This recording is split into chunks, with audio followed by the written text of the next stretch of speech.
दोस्तों जय हिंद। बाल भारती विद्या मंदिर हायर सेकेंडरी स्कूल के 11वीं क्लास के जो हमारे सभी छात्र हैं आज पर्यावरण के विषय में कुछ चर्चा करना चाहते हैं, क्योंकि आज इनका कहना है कि सर हम विद्यालय में वृक्षारोपण करना चाह रहे हैं और पर्यावरण पर भी चर्चा करना चाह रहे हैं, क्योंकि हम लोग मध्य प्रदेश रायसेन जिले के रहने वाले हैं, जो बरेली हमारा क्षेत्र है और ग्राम खरगोन के रहने वाले लोग हैं।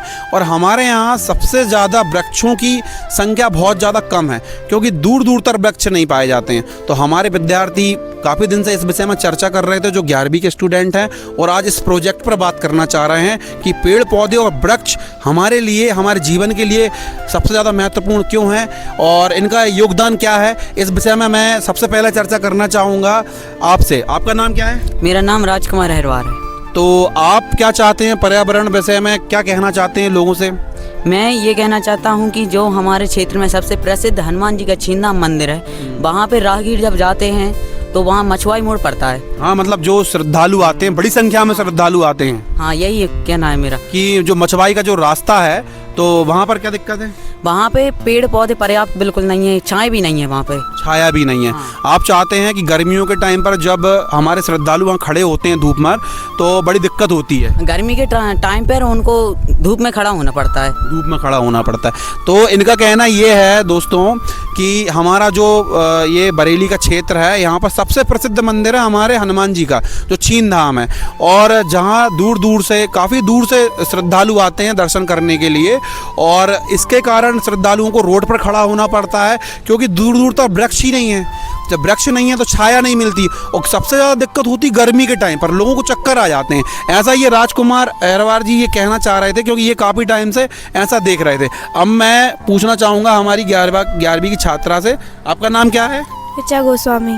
ऋचा गोस्वामी, आप पर्यावरण के विषय में क्या कहना चाहती हैं? मैं पर्यावरण के विषय में यह कहना चाहती हूँ कि हमारे यहाँ पेड़ पौधों की बहुत कमियाँ हैं। जहाँ पर पेड़ पौधे सबसे ज़्यादा होते हैं, राइट। मैं ये कहना चाह रहा हूँ कि इनका, ऋचा का ये कहना है कि मुझे बताया है कि जहाँ पर पेड़ पौधों की संख्या सबसे ज़्यादा होती है, वहाँ पर क्या होती है? बारिश भी होती है, right. Yes sir, water level अधिक से अधिक मात्रा में होता है। जहाँ पर पेड़ पौधे होते हैं वहाँ पर वाटर लेवल बहुत अधिक से अधिक मात्रा में होता है। और इनका ये भी कहना है कि गर्मियों के टाइम पर, मतलब गर्मी का प्रभाव बहुत कम होता है, राइट। Yes sir. और सबसे ज़्यादा पेड़ पौधे जिस क्षेत्र में होते हैं, वहाँ पर जो किसान, मतलब जो खेती करने वाले किसान हैं, उन्हें पानी की मतलब ज़्यादा दिक्कतें नहीं होती हैं, क्योंकि ज़मीन में पानी काफ़ी ज़्यादा होता है।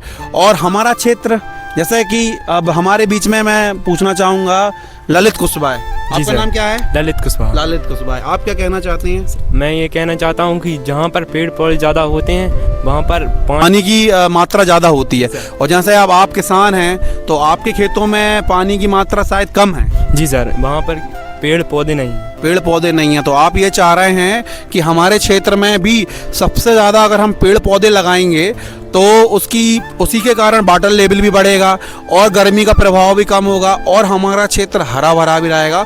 और सबसे मेन कारण, जिसने ऑक्सीजन के बारे में बात करी थी, वो शायद ऋचा गोस्वामी है, कि अगर पेड़ पौधे ज़्यादा रहेंगे तो ऑक्सीजन की मात्रा अधिक से अधिक रहेगी। जहाँ पर पेड़ पौधे अधिक से अधिक रहेंगे वहाँ पर ऑक्सीजन की मात्रा भी अधिक से अधिक रहेगी। इसलिए मैं चाहती हूँ कि अधिक से अधिक पेड़ पौधे लगाएं।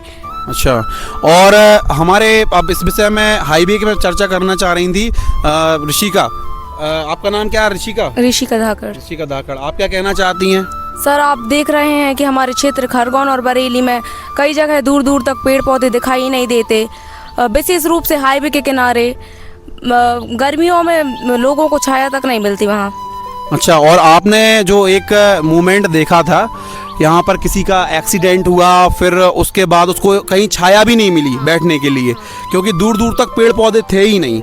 तो आप ये, हमारी जो ऋषिका हैं, ये चाहती हैं कि हमारा जो मेन हाईवे है NH 45, यहाँ पर जिनके घर हैं, जिनके खेत हैं, वो वहाँ पर एक एक दो दो पेड़ पौधे ज़रूर अवश्य लगाएं।